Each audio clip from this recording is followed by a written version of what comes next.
supernatural that happened on the Jewish calendar this week. Does anybody know what happened on March 4th and 5th this past week? There's something called Purim. Purim. I don't know if you guys are familiar with that. You know what it is? Yes. Yes. It's a celebration of God's deliverance back when Queen Esther prayed. Do you remember the story? Queen Esther was a Jewess, and she was the queen, but she was a queen in Persia. And there was the bad guys like Haman, and he wanted to just massacre all the Jews. And she said, wow, who knows? Maybe I was born and maybe I became queen for such a time as this. So we need to do something. And her big blockbuster awesome idea to save the Jewish people, it was to pray. But prayer wasn't enough. She said, we need to fast. So she told Mordecai, her cousin, she said, tell the Jews to go fast and pray. She said, me and my maidens will fast and we'll pray for 3 days. And just so we're all clear on what we mean by fasting, the Hebrew word for fast means to cover your mouth. And the Greek word for fast means to abstain from food. So we're talking about not eating. And she took it a step further. She said for 3 days, we're not going to eat, we're not going to drink. None of us. We're just going to fast and seek God's face. And then we know what happened. She found favor with the king. The Jews were safe. All the bad stuff that Haman wanted to happen to the Jews, instead, it turned around and it happened to him instead. God took that situation, he turned around 180 degrees. That's the power of prayer and fasting. So I don't know about you, but that makes me want to fast. Like, that's awesome. Lots of other people in the Bible fasted when they sought God. Like Moses, Leo talked about last week. He went 40 days up on the mountain, and when he came down, his face was shining, glowing, radiating with the Shekinah glory of God. I think that's pretty awesome. I would like my face to shine with the Shekinah glory of God. That makes me want to fast. Elijah is another one, the prophet. We remember the time, and he was depressed, and so an angel came to him. An angel made food for him. He brought him bread, he brought him water, and then he let him rest. Then he brought him more bread, brought him more water, and then he went on the strength of that food for 40 days and 40 nights to the mountain of God. And then when we got there, that's when we remember the cool thing when he had the encounter with God, the still small voice of God. So he heard God's voice clearly, and then God gave him specific direction, go anoint this king and go anoint this prophet. So he got supernatural direction from God through his time of prayer and fasting. So I want direction from God. That makes me want to fast. And there's lots of other people like Jehoshaphat. There's these bad guys coming to attack Israel in the Old Testament. He was like, holy cow, we're going to be sunk. There's a lot more of them than there are of us, and we can't fight them. So we need to pray. But praying is not enough. We need to fast. So I told everybody, don't eat. Seek God's face. And so what happened was, they didn't use any military weapons at all. All the bad guys, they just fought amongst themselves. And then Jehoshaphat won. They got to just pick up the spoils. All the bad guys were dead, and they just had this victory through prayer and fasting, not through fighting. And then they became known as the people whose God fights for them. I want to be known as the person who God fights for. Like, that's awesome. That makes me want to fast. Another really funny story, I think, is in the book of Ezra. Ezra was a priest, and the Jews were in captivity in Persia. And he'd been bragging to Cyrus, the king of Persia. He'd been saying, our God is so awesome. He's big and powerful, and he loves his people, and he protects his people, and we should really go back to Jerusalem. You should let us go back so we can rebuild the temple of God. And then Cyrus is like, okay, you guys can go. And so that was pretty awesome, except for then Ezra realized, wait a second, between here and Jerusalem, there are a lot of bad guys. There's like bad kingdoms and evil tribes, and they're gonna try to kill us on our way. And he wasn't a military commander, he wasn't a general, he was just a priest. He's like, I don't know how to handle this. So he's like, what are we gonna do? we're going to fast. We're going to declare to fast. Everybody, don't eat, seek God, and we'll pray to find favor. And so they did. They all prayed, they all fasted, and then they had supernatural protection from God. They got to Jerusalem, everybody was safe, everybody was down. Like, that's awesome. I want supernatural protection from God. So that makes me want to fast. In the New Testament, how about Anna? We know Anna was in the temple always. She was always praying, always fasting. And the really awesome thing about Anna was she was one of the only people that when Jesus was a baby, she looked at him and said, hey, that's the Son of God. She had such supernatural discernment, such supernatural insight and understanding. Holy cow, I want that kind of spiritual insight and understanding. So that makes me want to fast. And the disciples, they fasted in Acts 13 and 14, and they were sending out the apostles, like Saul and Barnabas. That's important when you're appointing apostles. You want to make right decisions. And so the disciples prayed and fasted when they did that. And in Acts 14, then, when they were ordaining elders in the churches, they prayed and they fasted. They wanted to seek God's will. So that was really important. And then, of course, most of all, Jesus, he fasted, 40 days. And we all want to be like Jesus. What would Jesus do? Jesus would fast. So that makes me want to fast. For no other reason, that's it. So that's what we're going to talk about this morning. We're going to talk about the awesomeness that is fasting. We're going to look at 4 reasons why we want to fast. Because I really, really believe, I know it might be seeming like, oh my gosh, fasting, it seems so hard, it's scary, it's weird, it's not normal. But if we can see fasting the way God sees fasting, we would want to do it. We would not just want to do it, we would be excited about it. We would be looking forward to the opportunity to do it because it's so awesome and so powerful and so blockbuster in every way. So we are going to look at some verses this morning. We can turn to Matthew 5. For starters, it's the Sermon on the Mount. And Jesus is talking here. It's the Beatitudes. And it's really funny. Before we read the verse in Matthew 5, it just reminds me, actually this verse reminds me of a buffet. I remember when Joas first moved here, he had wanted, we went out to dinner and he wanted to go to the Old Country Buffet. It's like, oh, there's so much food and all this stuff. And that's awesome. Buffets are great because you can eat. But the strategic important thing about a buffet, you got to go hungry, right? So you can take advantage of it. And if you just eat in like 2 hours before you go, you're not going to be able to get all the blessings and benefits that you could from all of the food because you're already full. So that's what this verse reminds me of, is a buffet. Matthew chapter 5, and we're going to look at verse 6. It says, "Blessed are those who hunger and thirst for righteousness, for they shall be satisfied." Or some versions say, they shall be filled. Blessed are those who hunger and thirst for righteousness, for they shall be satisfied and filled. And that just says to me that when I come to God's presence, I want to be hungry. Because if I'm already filled up, if I've already got some food, and I've already got some Facebook, and I've got some movies, and I've got some TV, and I've got the cares of the world, and all these distractions, then I only have like this much room in order to be topped up. I'm pretty much full, and I'm gonna be satisfied. I'm gonna get full, but I only need this much of God to fill me up because I'm already full of everything else. But if I get rid of the distractions and the cares of this world, and I don't have food, and I don't have all this other stuff, I'm hungry.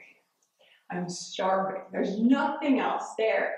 And so I can come to the buffet of God's presence and His glory, and I'm famished, and I know that I'm going to get more from God than the person who's not hungry, because they're going to get filled up with this much. But I need this much to fill me up, because there's nothing else filling me up. So that's what I'm saying. I just want us to, that's what fasting does too. It creates this hunger and this thirst for righteousness so we can get the most when we come to God's presence. So that's what we want to do. So let's look at our first number one reason for fasting. Just turn one page over. And Matthew chapter 6 is right there. And Jesus is talking here. And I'll tell you what he's talking about at the beginning. He's talking about, hey, if you're a Christian, you're going to do some stuff. Like, when you give alms, don't be like the hypocrites.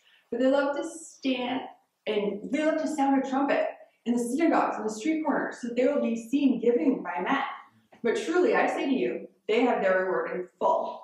When you give, don't let your left hand know what your right hand is doing, so that your alms may be in secret. Your Father who sees in secret will repay. Same thing with giving. Don't be on the street corners and in the synagogues so that you could be seen by men. When you pray, go into your inner room, and you shut your door, pray to your Father who is in secret, and your Father who sees in secret will repay. So if you're a Christian, you're going to give. When you do it this way. If you're a Christian, you're going to pray. When you do it this way. So now we're going to look at the third thing, that if you're a Christian, you're going to do it. So do it this way. So we're going to look at verse 16 of Matthew chapter 6. Verse 16 says, "And whenever you fast, do not put on a gloomy face as the hypocrites do, for they neglect their appearance in order to be seen fasting by men. Truly I say to you, they have their reward in full. But when you fast, anoint your head and wash your face, so that you may not be seen fasting by men, but by your Father who sees in secret, and your Father who sees in secret will repay you." So this is our number one reason of why we're going to fast, because Jesus said to. The key words in these verses, in the verse 16 it says whenever you fast. In verse 17 it says when you fast.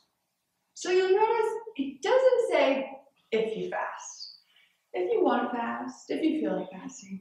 It doesn't say if, it says when. So in the same way that you're going to give, in the same way that you're going to pray, you're going to fast. So that's reason number one. Jesus said to. So let's now go to our second reason, which we'll find in Isaiah 58. Back in the Old Testament. Isaiah 58. And we're going to read a section of this. There are over a dozen benefits to fasting in Isaiah 58. It's awesome. We can spend all morning there. We're gonna read it quickly, and then we're gonna zero in on one of them. The physical health, the benefits of fasting. So in Isaiah 58, we're gonna look at verses 6 through 12. And I'll just read it through because these are all the benefits, all the blessings, all the promises you get when you fast. "Is this not the fast which I choose, to loosen the bonds of wickedness, to undo the bands of the yoke, and to let the oppressed go free, and break every yoke? Is it not to divide your bread with the hungry, and bring the homeless poor into the house? When you see the naked, to cover him, and not to hide yourself from your own flesh? Then your light will break out like the dawn, and your health will speedily spring forth, and your righteousness will go before you. The glory of the Lord will be your rear guard. Then you will call, and the Lord will answer. You will cry, and he will say, 'Here I am.' If you remove the yoke from your midst, the pointing of the finger and speaking wickedness, if you give yourself to the hungry and satisfy the desire of the afflicted, then your light will rise in the darkness, and your gloom will become like midday. And the Lord will continually guide you and satisfy your desire in scorched places, and give strength to your bones. You will be like a water garden and like a spring of water whose waters do not fail. And those from among you will rebuild the ancient ruins. You will raise up the age-old foundations. You will be called the repairer of the breach, the restorer of the streets to dwell in." So holy cow, that's a lot of awesome benefits. I want all of those. Those all sound good to me. That makes me want to fast. But let's just look again at verse 8. It's my favorite one. "Then your light will break out like the dawn. Your health will speedily spring forth, and your righteousness go before you, and the glory of the Lord be your rear guard." So that's pretty awesome that it says your health will speedily spring forth. Or some versions say your recovery will speedily spring forth. Because you know what? cutting edge science is now finding the exact same thing. They're finding incredible benefits to fasting. I mean, even if you're not sick, they're intermittent fasting. All the health gurus are really into that. And there was a study done just recently in California, very interesting. They put people on a water-only fast. They just drank water for just 3 days. And after just 3 days, they found that their immune system reboots. Their stem cells start generating new white blood cells. And they literally said, this is a quote, it flips a regenerative switch. And your body just starts recreating, it starts regenerating and rejuvenating. And that's really good. That's really awesome for your whole entire system.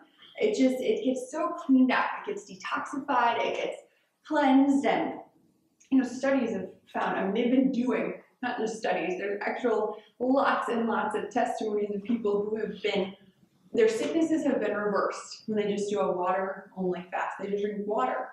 And it's not that the fasting is curing them. It's not. The fasting is giving their body a break. If you just give your body a break, your body's going to heal itself. We are healing machines. That's how God has designed us. I mean, if we get a paper cut, we don't have to pray, is it God's will for my finger to get healed? We don't have to wonder if it's going to get healed. We don't have to pray really hard. It just gets healed. In a couple of days, it's all better. Because healing is programmed into every single cell of our bodies. If we just give our bodies a chance, it's going to heal itself. And it's really just giving your body rest. I mean, like all of us, we love a day off. Even more than that, we love a vacation, right? We all feel better after we rest and relax on vacation. And that's what we're doing when we fast. Our little digestive systems, they have been working non-stop since we were born. So if we can just have a break, say, I love you. You can have a day off. You can have a vacation. They're going to be so grateful.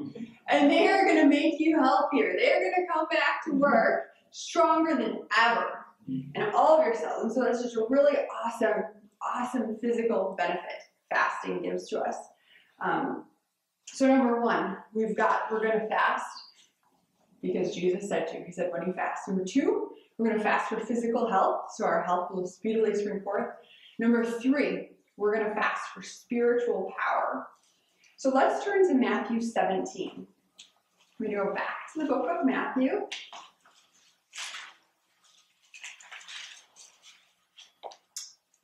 Chapter 17.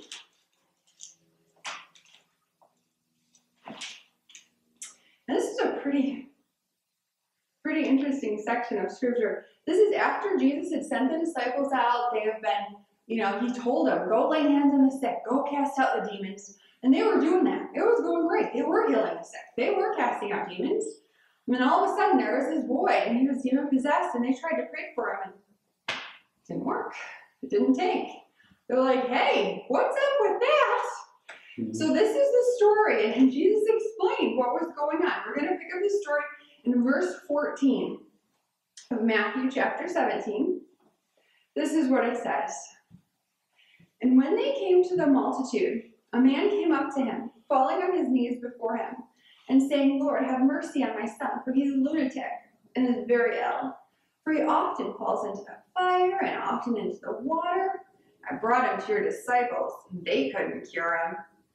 Jesus answered and said, oh, unbelieving and perverted generation, how long shall I be with you? How long shall I put up with you? Bring him here to me. And Jesus rebuked him, and the demon came out of him, and the boy was cured at once. Then the disciples came to Jesus privately and said, why couldn't we cast it out? And Jesus said to them, because of the littleness of your faith. For truly I say to you, if you have faith as a mustard seed, you shall say to this mountain, move from here to there, and it shall move, and nothing shall be impossible to you. But this kind does not go out except by prayer and fasting. So I think it's pretty interesting. You'll notice Jesus didn't actually pray or fast in this story. He just rebuked the demon. But he said it doesn't go out by prayer and fast, except by prayer and fasting. So what that tells me is Jesus lived a fasted life. He was prayed up. He was fasted up. So he had already had all of his time of prayer and fasting. So he knew that anywhere he went, no matter what he came up against, there was nothing that would be able to stand against the power that he had through prayer and fasting. And there's another really cool illustration of the same principle in Luke chapter 4. So let's go there. It shows us the spiritual power of prayer and fasting. And this is right after Jesus had been baptized by John. First verse of Luke 4. It says, "And Jesus, full of the Holy Spirit, returned from the Jordan and was led by the Spirit in the wilderness for 40 days, being tempted by the devil. And he ate nothing during those days. And when they had ended, he became hungry." And then we're going to skip over the temptation. We know what happened. Satan came to him and Jesus kicked his booty. Let's jump to verse 14. This is after it's all over. And it says, "Jesus returned to Galilee in the power of the Spirit, and news about him spread throughout all the surrounding district." So here it says he has the power of the Spirit. Look back again at verse 1. It says in verse 1, Jesus was full of the Spirit. But in verse 14, after 40 days of fasting, he had the power of the Spirit. So that says to me that something happens. He had the Holy Spirit before, but now it was getting what was inside out of him. It was like a latent potential within him, and it was getting unleashed, that power. He had the power. It was activating the anointing. That's what the fasting did. So it changed it. It activated the anointing in his life, and it was released. And that launched him into ministry. That propelled him into his destiny.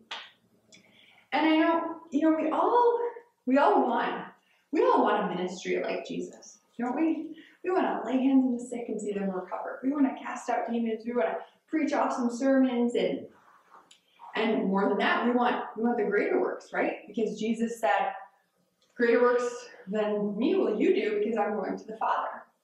And that's awesome. That's the end result, though. That's what happened at the end of his ministry, but we need to I can't just jump into that. I need to see, where did Jesus start? How did he get there? How did he get to be able to lay hands on the sick and see them recover? So I want to back it up to the beginning. I don't want to look at the end. I need to look at the beginning. Well, where did it start? Well, this is where it started. This was his preparation. Right here in Luke 4, his preparation was 40 days of prayer and fasting. I mean, before he preached one sermon, before he laid hands on one sick person, before he called one disciple, he fasted. So I don't think there's any way I can expect to get the end result of Jesus' ministry if I have not also undertaken the preparation that Jesus did, right? Because a student is not above her teacher. And so I totally believe that if I do match up my life with his preparation, then I absolutely can expect to get his works and greater works too. Sometimes I feel like we think, oh my gosh, fasting, that's for like the super spiritual people. If I'm a pastor of a big church, I might fast. If I'm like a healing evangelist, I might fast. But from what I'm seeing here, fasting is like Jesus following 101. It's the starting place. It's what I do before I do anything else, because that's what Jesus did. So I want to model him in that. I want to model him in his ministry, but I also want to model him in his preparation for ministry. So that's number 3. So number 1, we want to fast because Jesus said to when you fast. Number 2, we want to fast for the physical benefits, so our health will readily spring forth. Number 3, we want to fast for spiritual power. And I fasted for all of those reasons. Those are all very good reasons to fast. They're biblical reasons. I don't fast for any of those reasons anymore, though.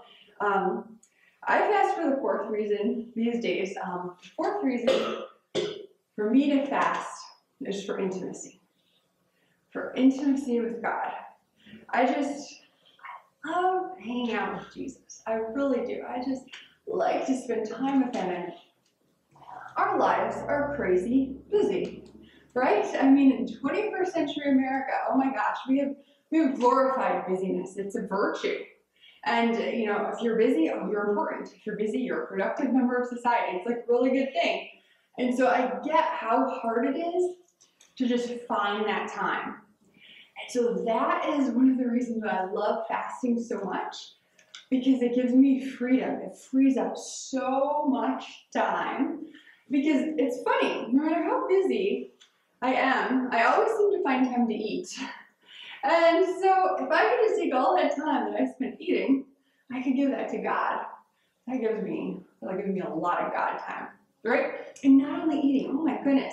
I mean, think about all the time you spend going to the grocery store and the meal planning and the cooking and then the eating and then the doing the dishes. I mean, we're talking about hours and hours in a day and in a week that get freed up through fasting. And I don't need to feel guilty about all this time I'm spending with God, because I would just be doing this eating thing, and I don't need to do that.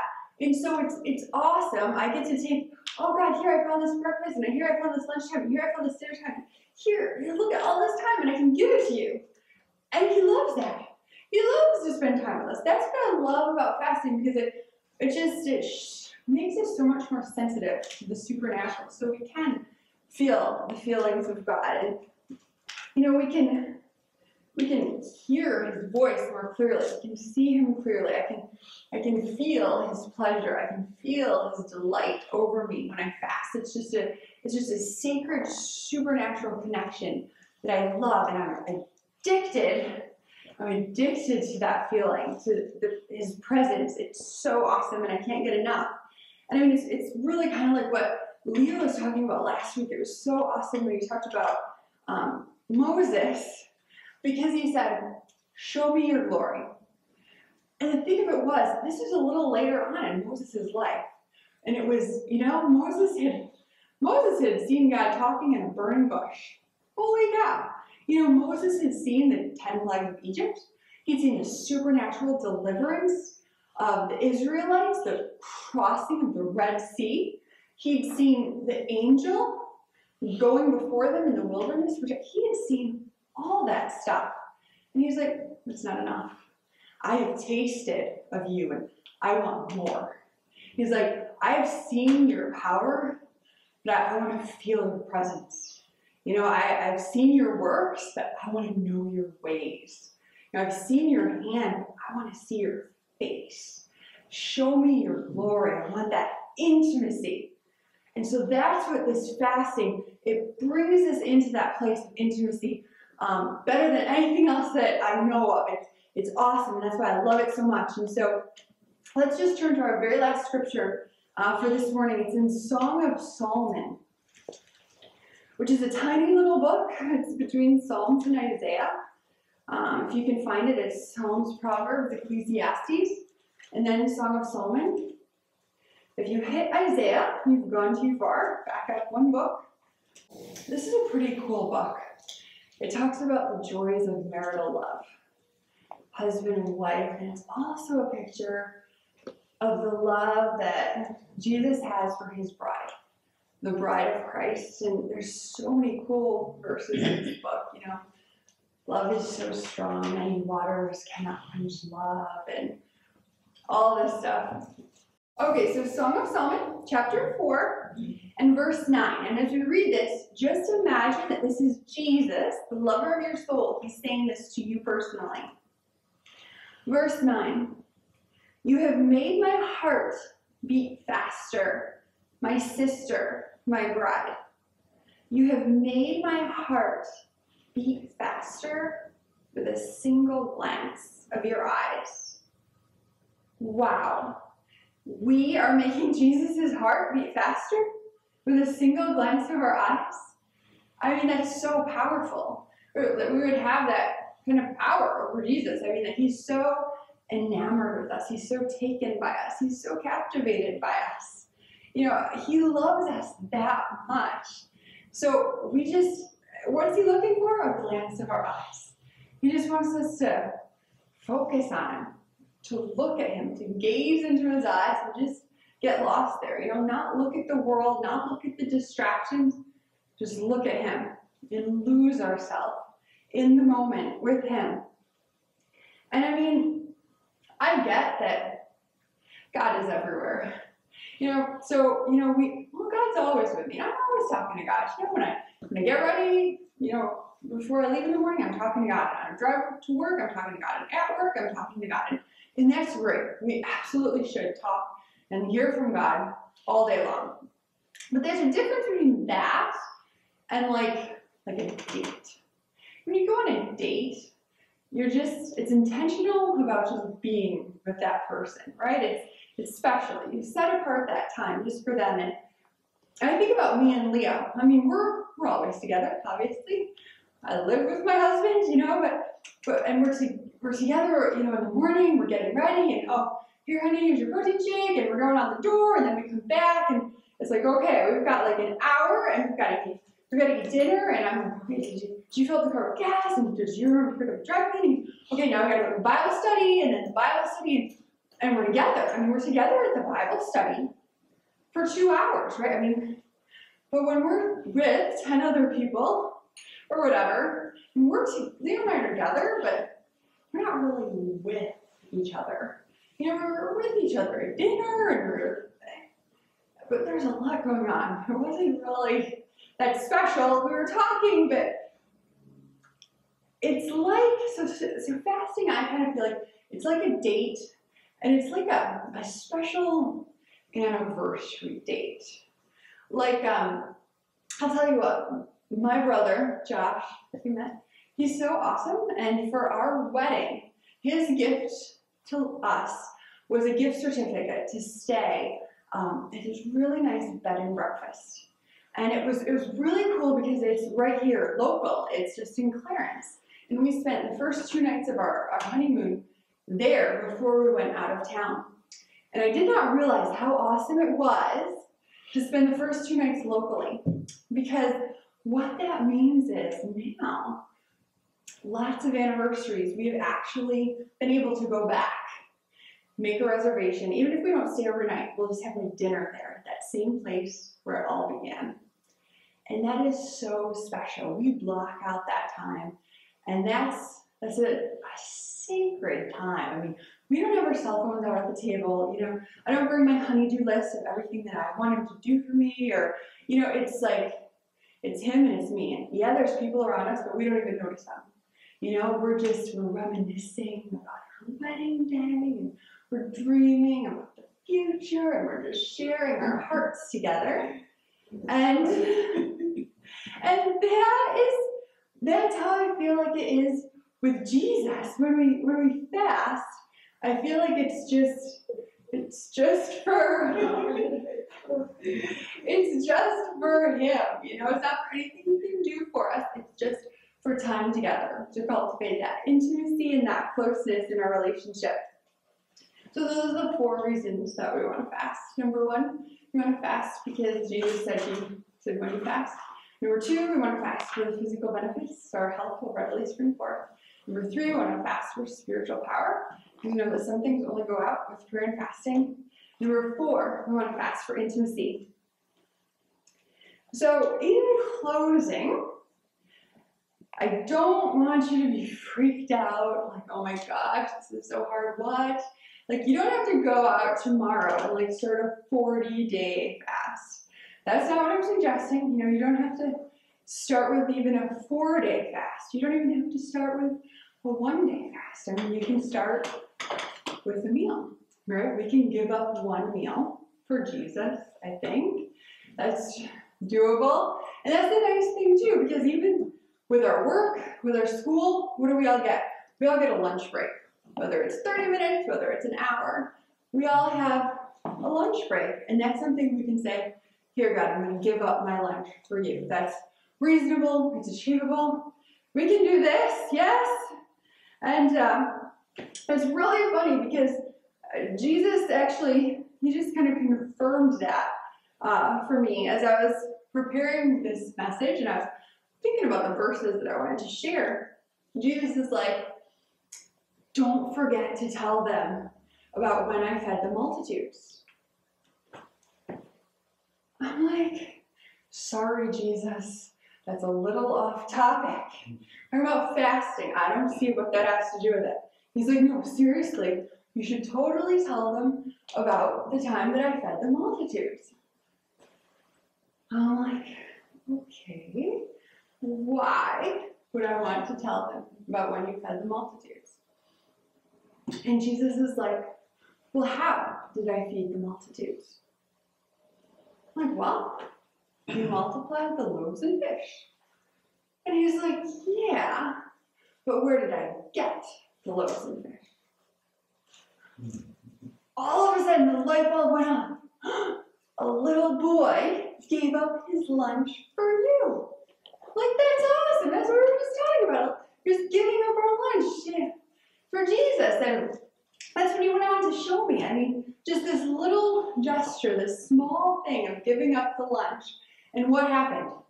A supernatural, blockbuster, power, miracle invaded the atmosphere. Heaven comes down onto earth.